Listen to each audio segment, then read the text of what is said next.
My fellow Americans, I want to speak to you tonight about the need for us to lower the temperature in our politics. And to remember, while we may disagree, we are not enemies. We're neighbors, we're friends, co-workers, citizens, and most importantly, we're our fellow Americans. We must stand together. Yesterday's shooting at Donald Trump's rally in Pennsylvania calls on all of us to take a step back, take stock of where we are, how we go forward from here. Thankfully, former Trump is not seriously injured. I spoke with him last night. I'm grateful. He's doing well, and Jill and I keep him and his family in our prayers. We also extend our deepest condolences to the family of the victims who was killed. Corey was a husband, a father, a volunteer firefighter, a hero, sheltering his family from those bullets. We should all hold his family and all those injured in our prayers. Earlier today, I spoke about an ongoing investigation. We do not know the motive of the shooter yet. We don't know his opinions or affiliations.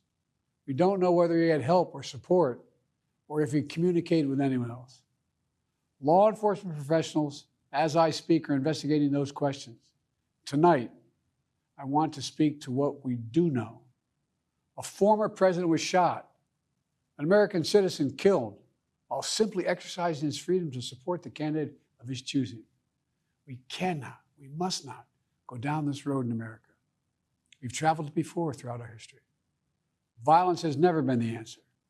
Whether it's with members of Congress of both parties being targeted and shot, or a violent mob attacking the Capitol on January 6th, or a brutal attack on the spouse of former Speaker of the House, Nancy Pelosi, or information and intimidation on election officials, or the kidnapping plot against the sitting governor, or an attempted assassination on Donald Trump. There is no place in America for this kind of violence, for any violence ever. Period. No exceptions. We can't allow this violence to be normalized. You know, the political record in this country has gotten very heated. It's time to cool it down. We all have a responsibility to do that. Yes, we have deeply felt strong disagreements. The stakes in this election are enormously high. I've said it many times that the choice in this election we make in this election is going to shape the future of America and the world for decades to come. I believe that with all my soul.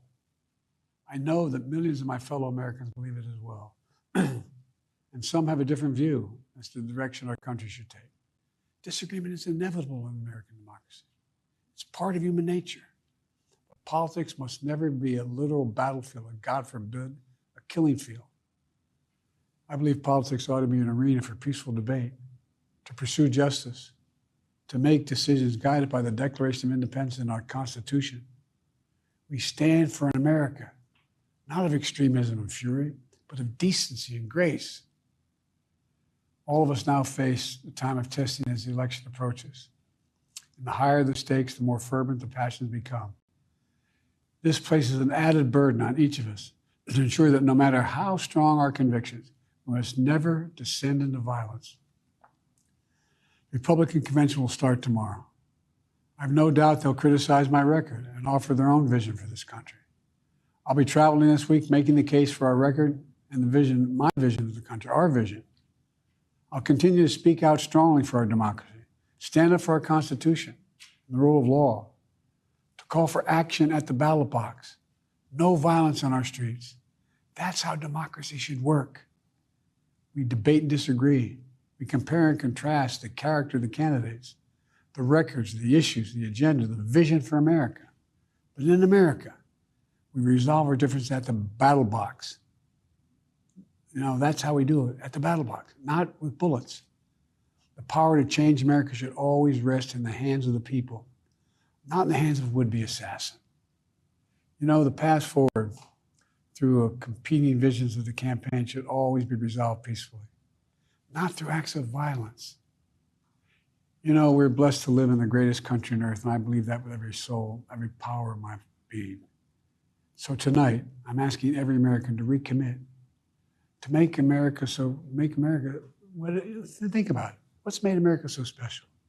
Here in America, everyone must be treated with dignity and respect, and hate must have no safe harbor. Here in America, We need to get out of our silos, where we only listen to those with whom we agree, where misinformation is rampant, where foreign actors fan the flames of our division to shape the outcomes consistent with their interests, not ours. Let's remember, here in America, while unity is the most elusive of goals right now, nothing is more important for us now than standing together. We can do this. You know, from the beginning, our founders understood the power of passion. So they created a democracy that gave reason and balance a chance to prevail over brute force. That's the American we must be. An American democracy where arguments are made in good faith. An American democracy where the rule of law is respected. An American democracy where decency, dignity, fair play aren't just quaint notions, but living, breathing realities. We owe that to those who come before us, to those who gave their lives for this country. We owe that to ourselves. We owe it to our children and our grandchildren. Look, let's never lose sight of who we are. Let's remember we are the United States of America. There is nothing beyond our capacity when we do it together. God bless you all. May God protect our troops.